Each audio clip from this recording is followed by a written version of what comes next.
मित्रांनो आज करूया रावस मच्छी फिश फ्राय। चला तर स्वच्छ धुवून घेतले, साफ करून आणि त्याला कट मारून घेतले। आता याला लावूया आपण हळद, मीठ, तिखट।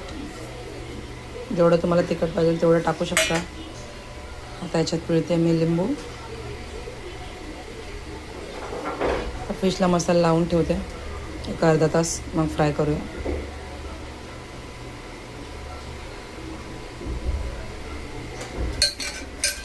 चला तर नंतर दाखवते। चला तर मित्रांनो आता करूया फिश फ्राय।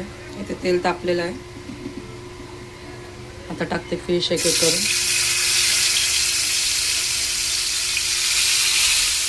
नंतर दाखवते, सगळं फिश फ्राय करून घेते आधी पटापट। चला तर मित्रांनो आता कालवणसाठी मसाले वाटून घेते मी। इथे ओलं खोबरं, कांदा, टमॅटो, आलं लसूण आता मिक्सरला वाटून घेऊया। तर मित्रांनो बघू शकता तुम्ही, इथे तेल तापलेलं आहे।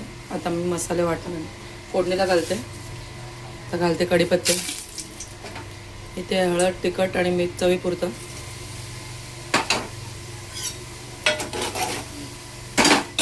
आता टाकूया वाटलेलं वाटण।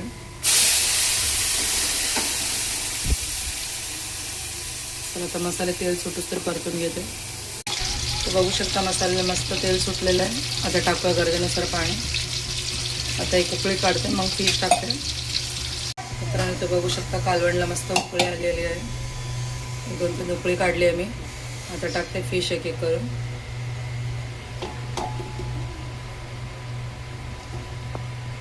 चला तर मित्रांनो इथे बघू शकता मस्त आपली गरमागरम फिश थाळी रेडी आहे।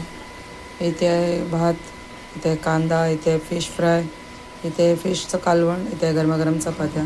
चला तर आम्ही जेवायला बसतो। तुम्हाला जर माझे रेसिपीज आवडत असतील तर व्हिडिओला लाईक करा, शेअर करा, सबस्क्राईब करा माझ्या चॅनलला आणि जास्तीत जास्त शेअर करा प्लीज।